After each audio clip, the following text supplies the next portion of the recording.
seventh-day holy day. Now that happened at the beginning. At the same time, the Bible says that's the creation. The Bible says that there's a new creation now. And in the new creation is brought through Messiah. It's brought through Messiah on the cross and in the resurrection. That is the work of a new creation, a new birth, a new Genesis, a new beginning. Now, since it's the same God and it's the same work of creation, of beginning, could there be a link between the two events, between the first creation and the new creation? The answer is yes. When did God finish the works of the creation? He did so on the sixth day. When did Messiah finish the work of the new creation, his labor? He did it on Friday. What is Friday? The sixth day. What was the day of the creation of man?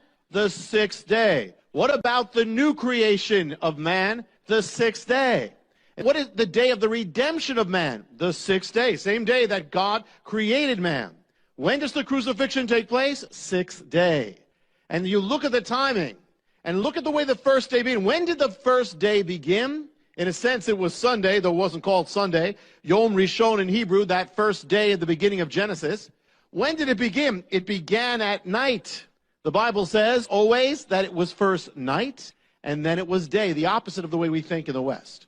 In the Hebrew calendar, it always begins at night. Every holiday, as you know, begins when the sun goes down. The sun goes down, it is Erev, it is evening, the new day begins. That's why it's not just because of the Hebrew holidays. Every day on the calendar is like that. It's just you note it when the Hebrew holiday comes up that you only start at sundown. So the first day, the reason why that is because it's in Genesis that way. That first there was evening, and then there was morning. So every Hebrew day begins at sunset of the day before, and ends at sunset of the day after. So therefore, the sixth day is Friday, but when on the biblical calendar would the sixth day begin? Not Friday, but Thursday. It begins Thursday night. The sixth day begins at sundown on Thursday. Is that significant? Very. Because that's the exact time when, in a sense, the passion of Messiah begins. That sixth day begins Thursday night at sundown with what? With the beginning of the Passover Seder. It starts at sundown. It's the Last Supper. He's talking about his death. He is overseeing that meal that's all about his death. It's beginning on the day of man, because he's going to die for the sins of man. And he's going to redeem man from the curse. So it all begins that way. You know, in the beginning, man, when he was created, was brought into a garden on the sixth day.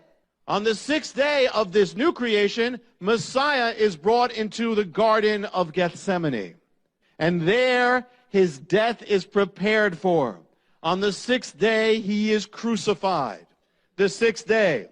And in Hebrew, you know, again, night and then day. It has to go from sunset Thursday to sunset Friday. So the work of the redemption has to end before the sun goes down on the sixth day. That's why it ended when it did. He's on the cross for how many hours? 6 hours. The number of man for the sins of man, for the redemption of man. And then at the sixth hour, he cries out, "It is finished," which is Friday afternoon. The sun is going down. And then it goes down, and he is brought into the tomb and laid down. It's over. His works are over. And then comes what? Then comes the Shabbat, the Sabbath. What does he do on that seventh day? He rests. He rests in the tomb, just like God did at the beginning. God ceased from his works. He finished his works on the sixth day, rested on the seventh day. Messiah does the exact same thing. I mean, even in his death, he observes it all. You know, we look at the Sabbath in the Orthodox and how they do it, and we see it only often as a burden, legalism, and that's often what it can become. But we tend to see it not really what it is. You know, the Sabbath is in its nature something beautiful. The Sabbath was made for man. You know, Sabbath is about shalom. It's about peace. It's about a peace that often many believers don't have. And I want you to open up to Hebrews 4 to put this together, Genesis and Hebrews 4. And Hebrews 4 speaks also about the Shabbat, the Sabbath. And here's what it says. Verse 4. Hebrews 4, verse 4. And I love Hebrews. I love the way this talks. For he has said somewhere, doesn't tell you where, somewhere concerning the seventh day. God rested on the seventh day from all his works. And again, in this passage, they shall never enter into my rest. Therefore, since it remains for some to enter in, and those who formerly had good news preached to them failed to enter because of disobedience, again he fixes a certain day, today, saying through David, after so long a time, just as has been said before, today if you hear his voice, do not harden your heart. If Joshua had given them rest, he wouldn't have spoken of another day after that. So there remains a Shabbat, a Sabbath for the people of God. For the one who has entered his rest has himself also rested from his works, as God did from his. Therefore, let us be diligent to enter that rest, so that no one will fall through following the same example of disobedience. Therefore, let us be diligent to do what? To enter the Sabbath, the Shabbat. What it's saying is there's a greater Sabbath yet to come. In a sense, the Sabbath was a foreshadow of the peace that God would bring because of Messiah. What does the Sabbath come from? It comes from Messiah. It is the Sabbath. It's no accident he died when he did. Already, all put in the tomb, and then the Sabbath comes. He always observed the Sabbath when he was alive. Now he observes it in his death. The holiest day. He had to die when he did. His labor had to be over because you don't work on the Sabbath. He said, the Son of Man is the Adon HaShabbat. He is the Lord of the Sabbath. The Sabbath is the day, the state of being that represents the peace of God, the shalom of God, the state of completion and rest and blessing. That's what it's about. And Messiah is Lord over that. He is the Lord of Shalom. He's the Prince. It says he's the Prince of Peace. Sar Shalom in Hebrew. He's the master of Shalom. Peace comes from him or it doesn't come. He is the Lord of completion, what it means. He's the Lord of being full, fulfilled, and right, and blessed, the Lord of rest. In Messiah, you are to enter that place, this divine Shabbat, Sabbath of God. But how? In the book of Hebrews, it's written, let us enter, let us labor to enter. It may take some work to get in. We're going to see that.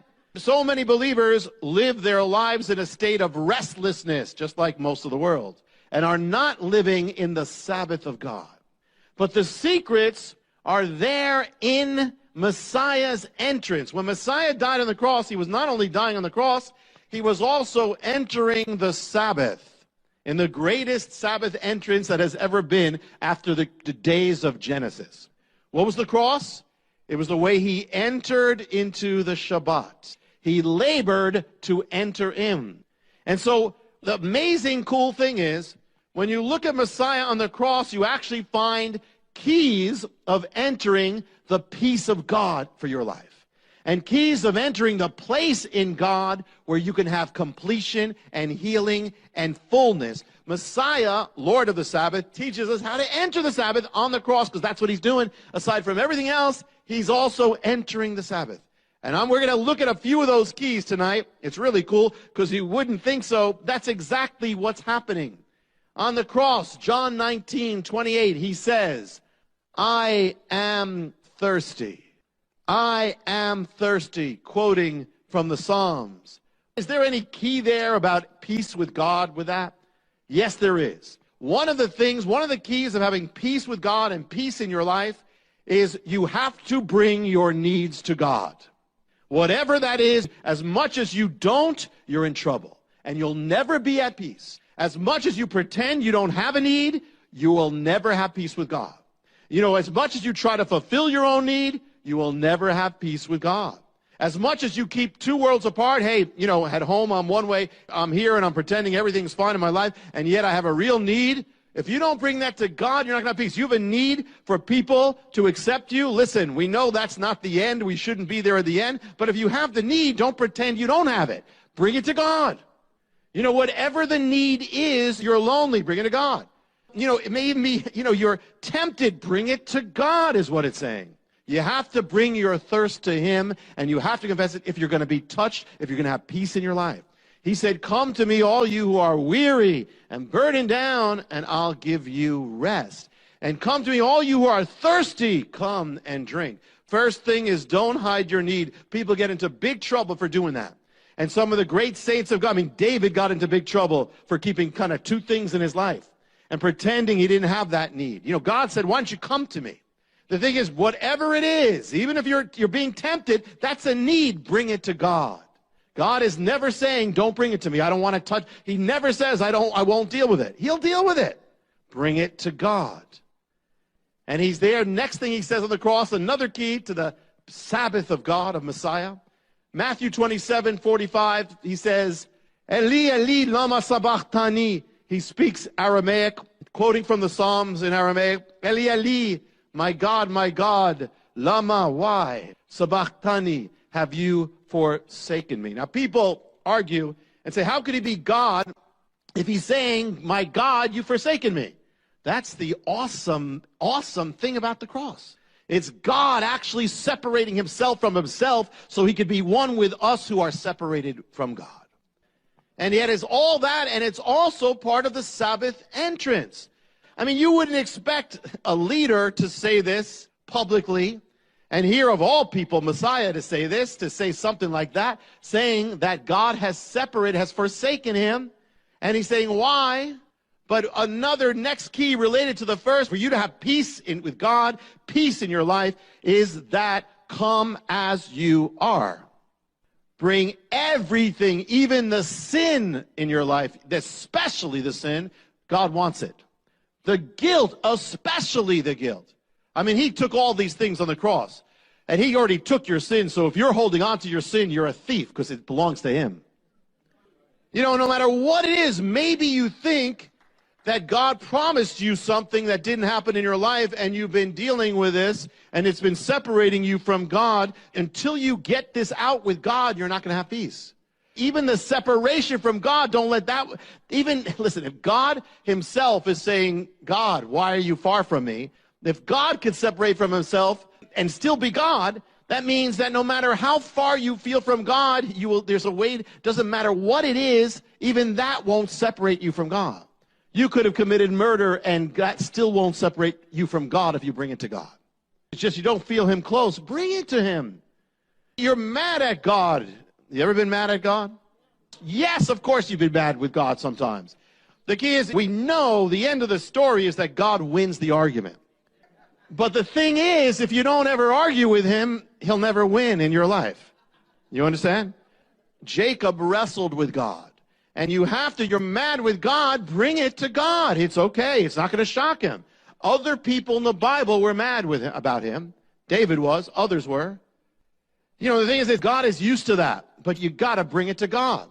And at times you might even say, listen, I don't feel like, I remember a time when we were waiting, hoping for a particular building that fell through early on, and we had no other building. And I remember that day when it fell through after a year, I said, God, I'm just not happy with you today. And I don't feel like talking to you today. But I was telling him that I didn't feel like talking to him. It was okay if you don't feel like talking to him as long as you tell him about it.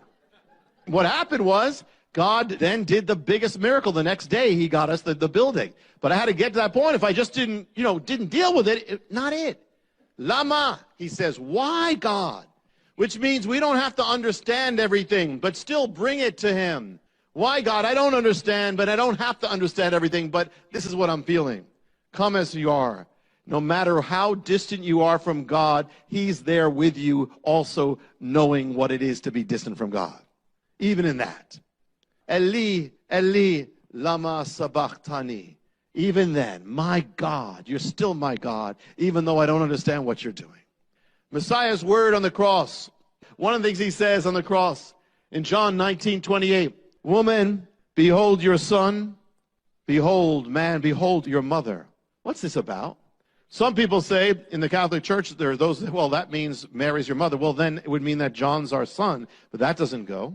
You know, he's saying something because he's leaving the world. He's going to be gone. How do you enter the Shabbat of God? He's tying up the loose ends. why you may not have peace is there are loose ends in your life that you never tied up. And you never tied it up with God. Maybe unfinished business you never did. Maybe something with your parents. Maybe something with another. Maybe you wronged somebody and you never asked forgiveness. You never made it right. Well, part of entering the Sabbath is this. He's finishing up. You know, you can relate to this. You're going on vacation, and it takes you like days to finish up in order to go on vacation. And it takes a lot of work to go on vacation. You know, there are times I remember, I don't know if the vacation was worth it, how much it took to get to that vacation and finish up. But if I didn't finish it up, I could never go. If you want to enter God's rest, then if there's unfinished business, you need to bring it to God and finish it up. You know, Zacchaeus, when he was saved, he didn't say, okay, I'm saved, so forget about everybody else. He said, okay, I'm going to go back to everybody, and I'm going to give them 4 times as much as I ripped them off for.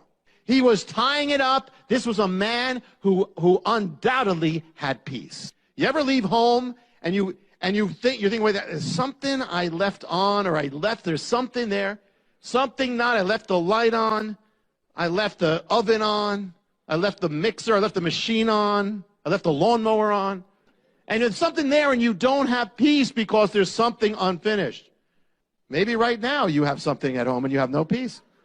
You can't have rest and peace until you can say goodbye, finish it up, wrap it up. If there's something in your life, wrap it up. Something gnawing on you, wrap it up. Some guilt, some shame, wrap it up with God. It's His.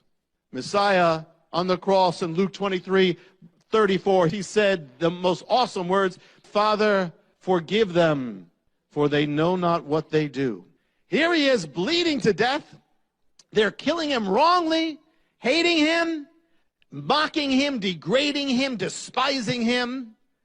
And what does He do? He asked for forgiveness for them. He's forgiving them. He didn't die with any grudges. He has forgiveness on those who are crucifying Him and making Him bleed to death and mocking Him as He does. But what's He doing? He's entering the Shabbat, which teaches us something very important. How do you find peace in your life? You are not going to have peace if you don't forgive. You must forgive for your own sake, for their sake, for your sake. And some of you, and in the Lord, you still hold grudges, and as much as you do, you don't enter the kingdom, you don't enter the peace of God. You have grudges, you're frustrated all the time, you're angry all the time. You are defrauding yourself of the peace of God. You're never going to have it until you let go of it. The ministry, or you can have just the Mysteries Volume 13, which is those 9 DVD set for a donation of $55 to the ministry. This is probably one of the most amazing offers of video and audio, and the things that are written as well, his books. So order that right now. We'll be right back after this special message, and we're going to talk about the mystery of the ghost kingdom. So don't go away. We will be right back after this special message. When you need a portable emergency power system that is ready at a moment's notice, the fuelless generator is exactly what you're looking for. If I thought an EMP bomb was coming, or if I thought there was going to be a big storm or a big problem, I would want one of these in my house. Something is going to happen in 2015 that is going to change how we view our system, how we view life. And when that something happens, you're not going to be able to get a fuelless generator. It's going to be impossible to get a generator. I'm really enthralled with this device. It's an elegant technology. With every storm we've had this winter, I just pull the thing out, I set it up in the living room, I run some extension cords into other rooms. I even ran my 60-inch television off it. Call 1-888-988-1588 or write to Jim at P.O. Box 7330, Branson, Missouri 65615. It's such an incredible offer. For example, this is for a donation of $2,500 to the ministry.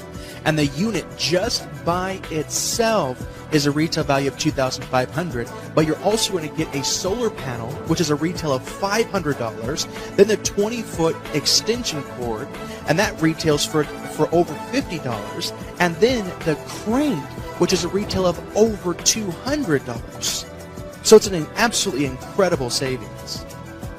A lot of people ask me to endorse stuff and all that. This is the only thing I have been endorsing like this. I fully believe in this product. Wow. But can you imagine in the pitch darkness that you have light? You can also go to the website JimBakkerShow.com. Thank you for your continued support that helps keep us broadcasting around the world.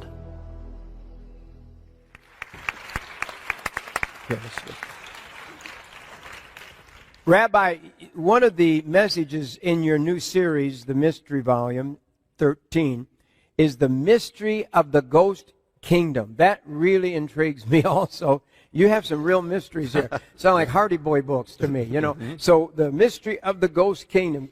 Yeah. What does that mean? Well, this is linked to Daniel. Let me start this way. You know, when I was growing up, there was a movie called "It's a Mad, Mad, Mad, Mad, Mad World." Oh, yeah.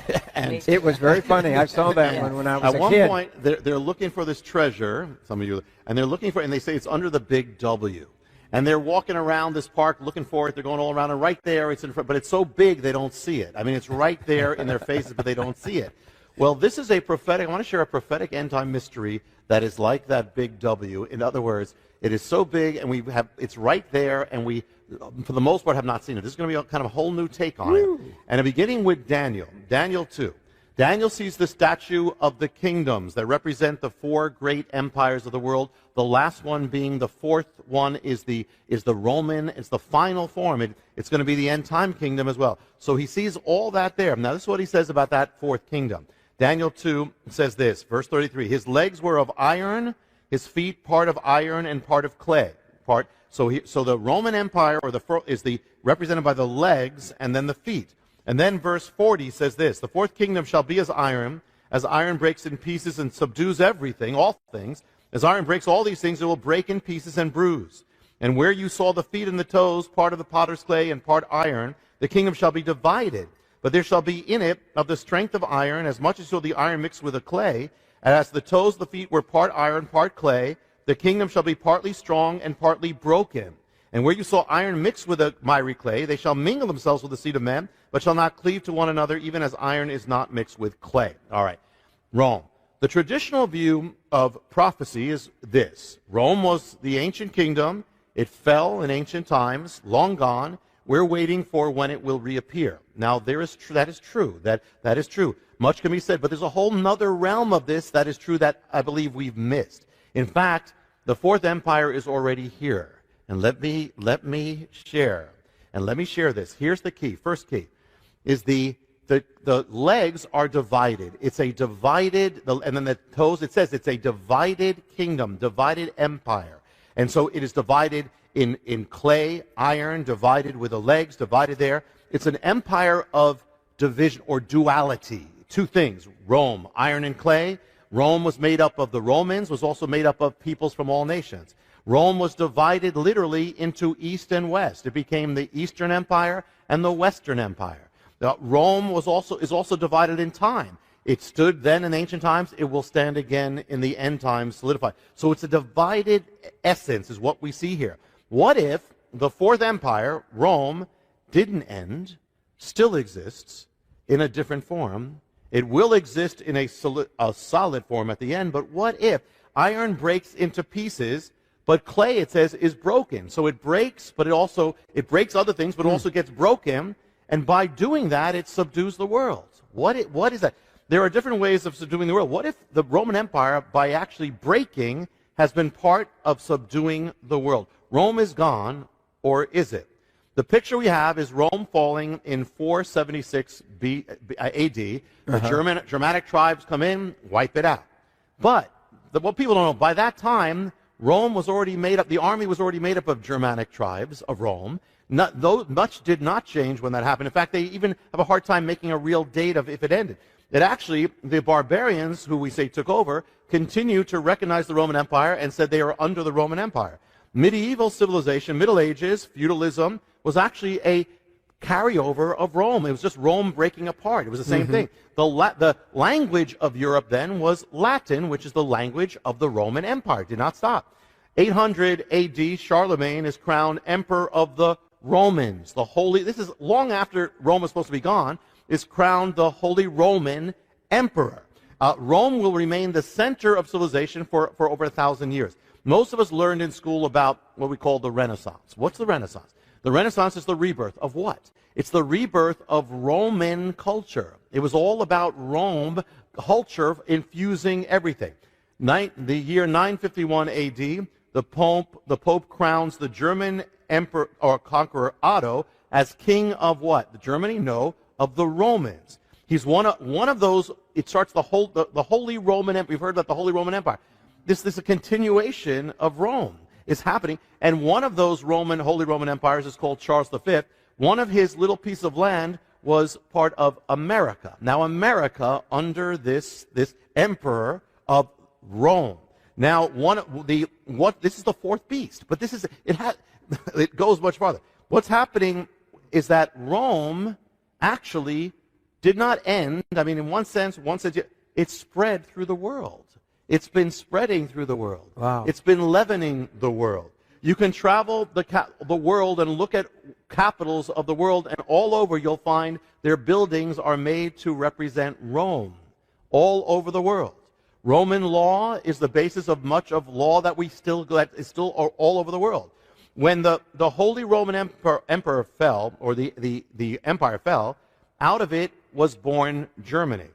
The leader of Germany was called what? The Kaiser. What is Kaiser? It's Caesar. It means Caesar. Oh. Kaiser is simply the German way of saying Caesar. So here you have the Holy Roman, then you have that. 20th century, the century of fascism, totalitarianism. Where does that begin? It begins with Mussolini. What was he trying to do? What was it? It was the revival of Rome. Hitler followed it for Nazi Germany. Where do you get the word fascism from? The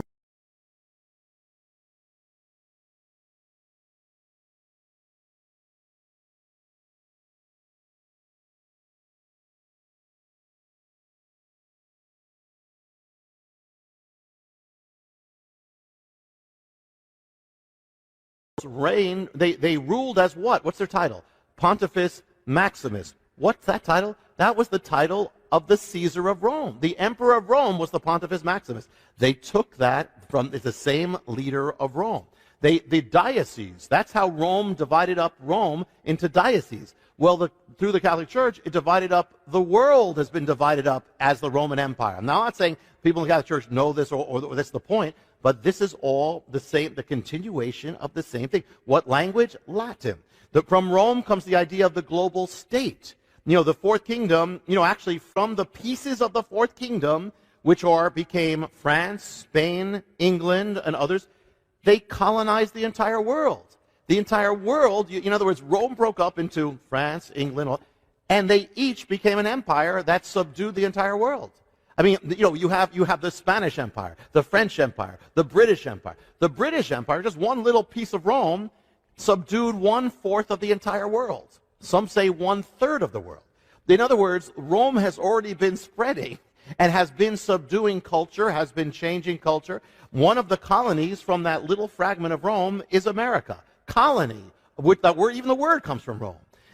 Our building, you go to Washington, D.C., and you'll see, look at the buildings there. The Capitol building is modeled after the Roman Pantheon. The Pantheon means the temple of all gods. That is our Capitol building. What does it rest on? Rests on Capitol Hill. What's that from? That's from Capitoline Hill, named after the Roman hill. You can look at the Supreme Court building, same thing. It is the Roman thing. Even the word, what's our highest body of ruling? The Senate. Where's that from? Rome. The president, the word president comes from Rome.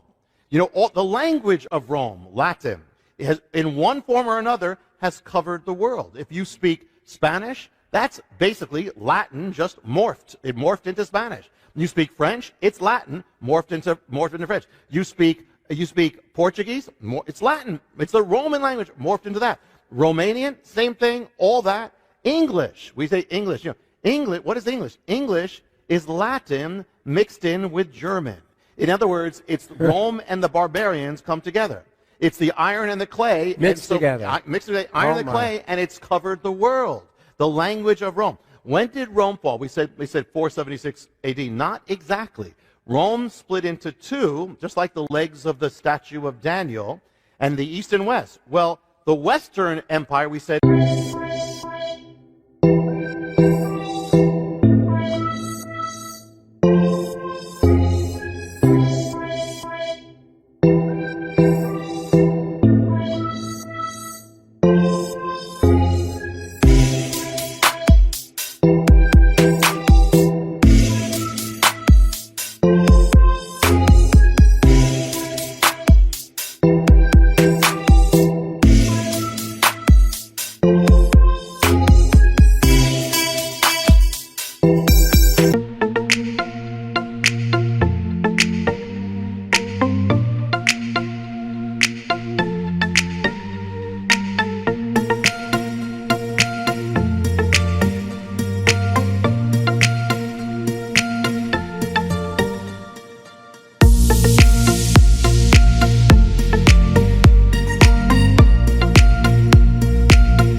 thing for me now. It is spending time with you. I want to stay with you forever so that I can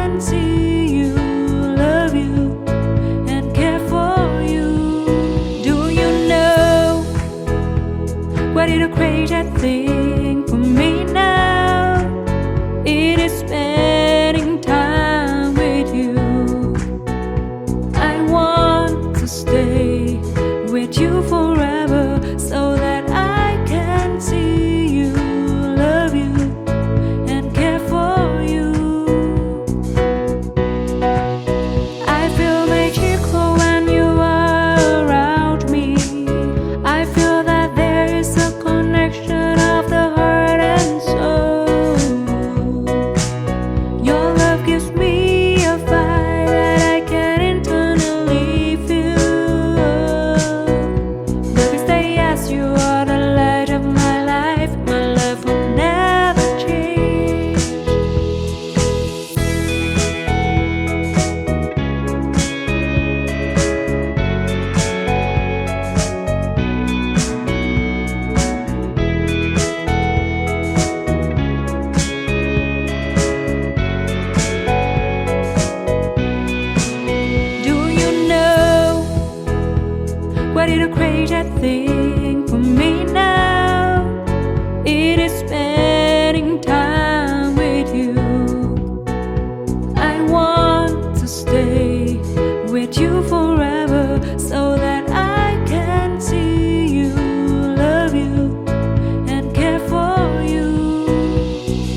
I have seen love before, but I never felt that great before. I can say proudly that I love you and your love is great.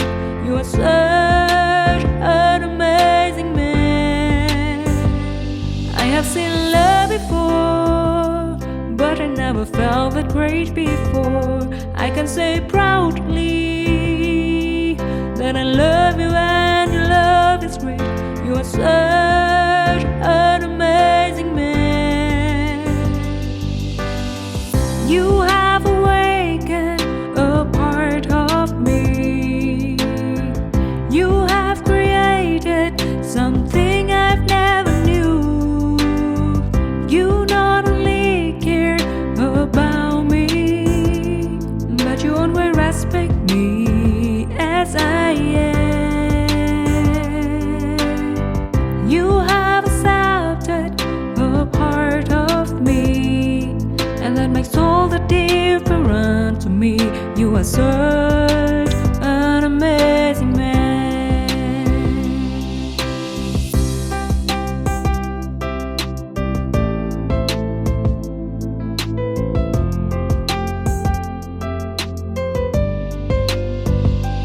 I have seen love before, but I never felt that great before. I can say proudly that I love you and your love is great. You are such an amazing man. I have seen love before, but I never felt that great before. I can say proudly that I love you and your love is great. You are such an amazing man. You have awakened a part of me. You have created something I've never knew. You not only care about me, but you always respect me as I am. You have accepted a part of me, and that makes all the difference to me. You are such an amazing man. You have awakened a part of me. You have created something I've never knew. You not only care about me, but you always respect me as I am. You have accepted a part of me, and that makes all the difference to me. You are so